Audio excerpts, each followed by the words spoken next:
Hey Virgo, thank you so much for joining me for your Written in the Stars 5-minute forecast. A brief, I try to keep it to 5 minutes or under, forecast for what's coming to your chart this month, where you kind of need to focus and where you can dial things back in order to experience a little more pleasure, joy, and fulfillment this month. So let's take a look at my super scientific and mathematically accurate chart here. Please ignore, I'm sure it's driving you insane, Virgo, I'm so sorry. Okay, so the first exciting thing that happens for you this month is that on the 4th of the month, Venus, the planet of love, beauty, abundance, and gifts, moves into your house of intimacy and the other, where she's joining motivated Mars and really erratic, kind of revolutionary Uranus.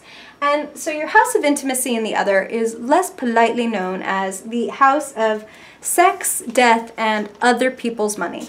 So there's a focus coming in on, yes, your sexual relationships, but also, I mean, literally the intimacy level that you're at. Do you feel close? Do you feel understood? And some of you may be feeling irritated. And I mean irritated in the sense of like, oh my God, you don't get it. You don't get it. You don't get me. You don't understand me. So some of you may be feeling compelled to understand yourselves better because other people are not understanding you so well. And I feel like the message isn't coming across right now. You're kind of in your own head, and that's okay. It's actually really time for you to be focused on yourself this month. So if you do feel that way, don't feel bad about that. Okay. So this could really bring you also a really lucky financial windfall or even a gift through a partner, because this is the house of other people's money. So maybe a partner gets a raise or someone sends you a beautiful gift to surprise you. Venus brings the good stuff. Some of you may also get a grant or funding, and it's also just a really good time to focus on your budget, on tweaking it, on paying off debts, on making yourself feel a little bit more independent and secure in that way. It's a really transformative house as well. So it's like decisions that you can make to rid yourself of debts of all kinds, which I include addictions in there, right? Because it's like, I owe my life to this, or like I pay money into this because I can't resist. Divesting yourself of those kind of debts is really going to serve you as well. You can make some powerful transformations this month, Virgo. Okay, so on the 8th, Mercury joins the Sun in your house of work and routine, putting a spotlight on your health and your habits. So it's like, okay, do the habits that you have every day, does your routine support your ultimate goals?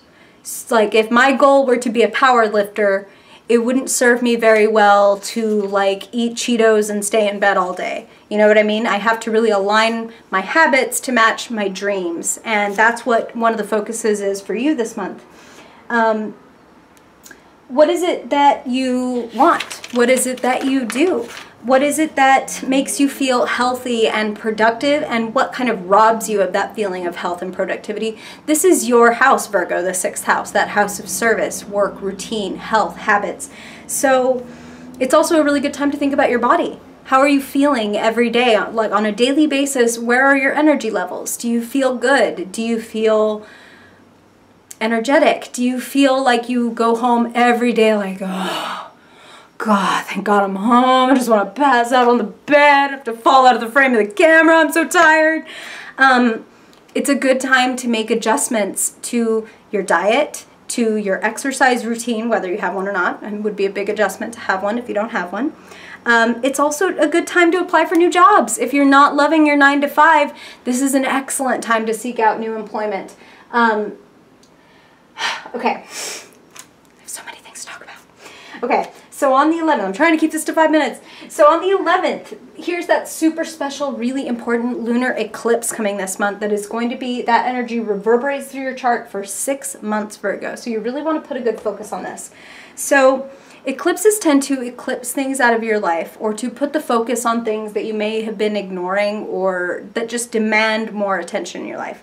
So yours is coming into your house of secrets and the past. This is the house of memories. This is the house of past trauma. This is the house of whispers and spiritual, deep secrets and often pain. because what do we keep secret? We don't usually keep secret those things that happened to us in our past that were fantastic and made us the best versions of ourselves. We try to sweep trauma under the blanket. It's kind of like when you know someone's going to come over to your house and your living room is full of crap and you're like, oh, I'm going to shove this all under the bed or into the closet.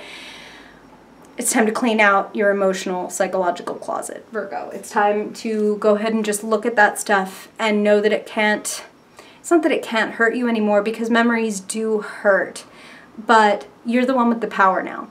You're the one who decides the significance of those memories. They can be things that hold you back, or they can be things that propel you forward, or things that you know just don't have a place in your life anymore. Like, I'm not of that religion anymore, or I'm not part of that family anymore. I can let go of this stuff. I really want to move forward. Less baggage, lighter step, clean out your emotional closet. Okay, so might be a little dark, might be a little scary. You're going to feel better afterward, okay? Okay, and the other really important thing is forgive yourself. That is such a huge, huge, huge lesson of an eclipse in this house, is that there are certain things that they've happened, and maybe you did do wrong, or maybe you made a bad decision. They're in the past, Virgo. The only way for you to do better and to be better is to acknowledge that, to understand it, to give yourself some forgiveness, and to let it go, knowing that you're not letting go of the lesson, you're just letting go of the trauma so that you can move forward more powerfully with the lesson in your pocket, okay?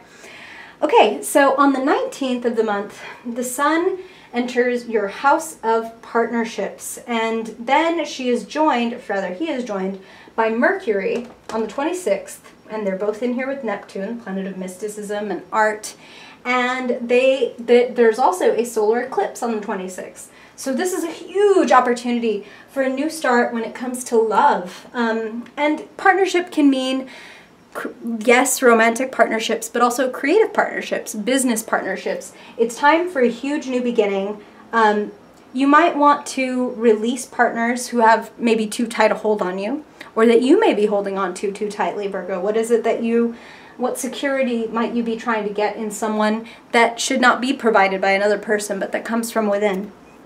Okay, and some of you, this is powerful stuff. Some of you could even meet a soulmate or a twin flame, or someone that you just have this strange otherworldly connection with. There's passion here.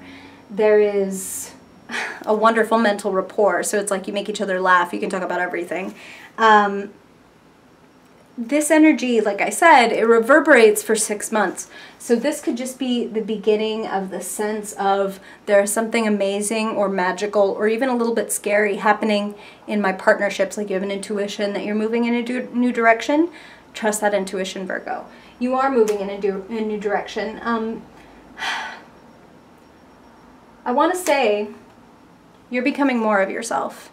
And in March, you're really going to start to expand outward into the world. So this is the time to really go within, again, really like go down in the dark, scary, metaphorical, emotional basement and just turn the lights on and do what you do best and really start cleaning it out, Virgo. Really start looking at it and kind of put on that white glove and draw your finger along the surfaces and be like, you know what? From all the dust on my fingers, I can judge that this has been sitting here for way too long, just untouched and just kind of taking up space in my psychological basement. I'ma toss it. Okay. Extended metaphors aside, thank you so much for hanging out with me, Virgo. I hope this is helpful for you. And if you want to get more, you can check out my blog, writteninthestars.co, where I write weekly horoscopes, I put up daily tarot readings, and I do the same thing on social media, so you can find all that stuff below. And I would love to hear from you if this is helpful, or if there would be a better way for me to deliver this info, whether or not you care for my super accurate chart. Thank you, Virgo. I hope you have a fantastic February. I hope to see you next month. Bye-bye.